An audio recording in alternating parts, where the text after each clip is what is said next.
And the crisis in Pakistan it reaches new levels, and the situation in Balochistan is probably the most critical.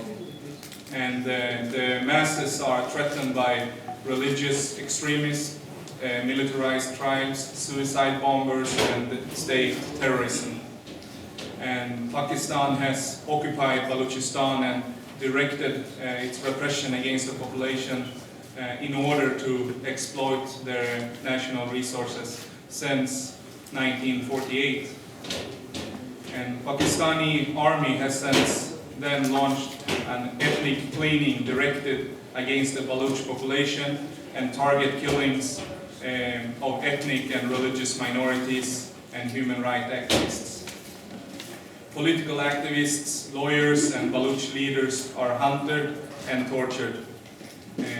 The Pakistani security forces are responsible for disappearance and abductions. On the 8th of August, lawyer Bilal Anwarkasi was murdered in a target attack in which he was shot dead in Balochistan's capital, Quetta. And later, the same day, 72 lawyers were murdered and 122 injured when a bomb exploded directed against all those who gathered at the hospital to protest and mourn their colleague. And Bilal, he was the chairman of the Bar Association and represented the missing person families as a lawyer and human rights activist.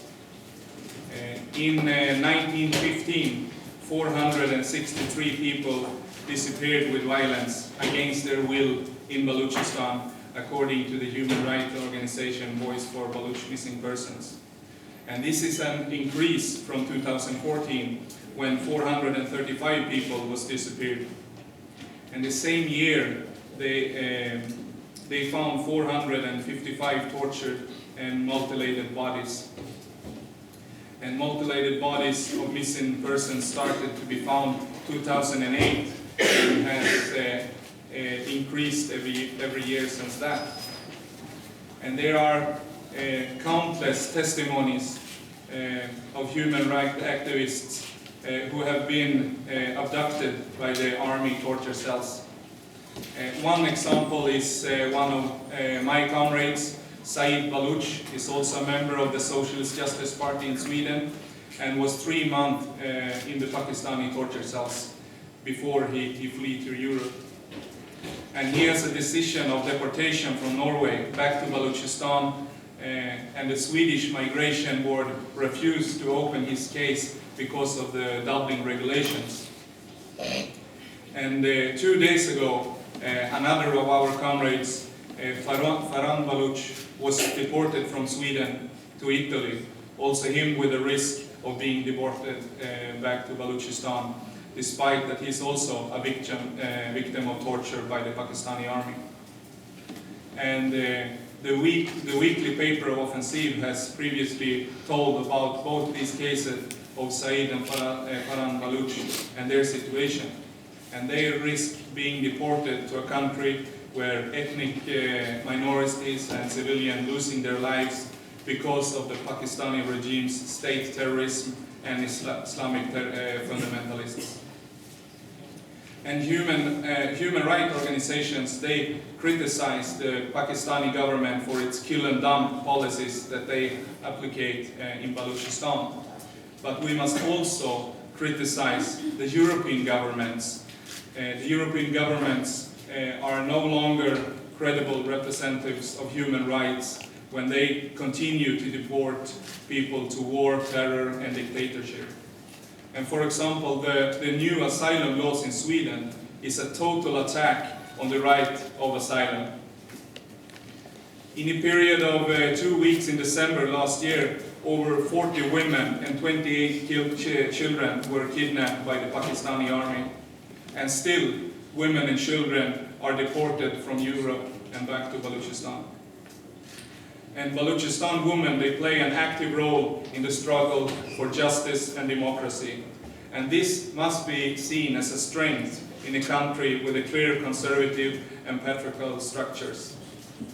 And the role of the women in Balochistan civil resistance is also related to their social situation and how they are affected by the Pakistani regime's policy. And all through Balochistan is a region rich of gold, gas, coal. The population is forced to travel 700 kilometers to the nearest hospital in Karachi because of the lack of good health care. So the power that the Pakistani regime has in Balochistan, it depends only on its armed forces and maintained by brutal repression. And all through self-defense against the Pakistani state is legitimate, even an armed one. It's important that this is not shifting to individual terrorism or attacks against civilians. It's important to say that workers, teachers, bakers and doctors who speak Punjabi or Urdu are not a part of the oppressive establishment, but must be won for the struggle against the government. And it's also important to understand that there is a need to link with movements all over Pakistan to win. And in the region, a war is going on against the population that's rarely reached the headlines in the West. And the violations of human rights, disappearance and tortures are rarely noted in the Western countries. So our message here for the world and also for the workers' movement internationally is that don't close your eyes on the Baloch question. Our righteous demand is that the Pakistani troops must withdraw from Balochistan. And the political activists, trade unions, human rights groups, they must go hand in hand against war, occupation, oppression and exploitation. And our organization, the Socialist Justice Party, we stand for national and democratic rights and stresses that this can only be won through a struggle for socialism. Imperialism has a huge desire to increase its presence and positions in Balochistan, including the US and China. And it's a strategically important region on the border to Afghanistan, Iran, and with the coast to the Arabian Sea. And I want to stress the same question as I did yesterday, and that it's no solution can be found within the framework of capitalism. That the struggle for democratic rights and freedom is therefore as much a struggle for democratic control over the country's natural resources. And that the country's wealth should be invested in infrastructure and welfare under the control of its people. So as socialists, we see the working class as the only class capable of solving the problems of the masses. It has, despite Pakistani regime's attempt to divide the population, managed to maintain a united front in the fight against fragmentation. And the working class has repeatedly gone out and shown their determination to fight against state terrorism and repression.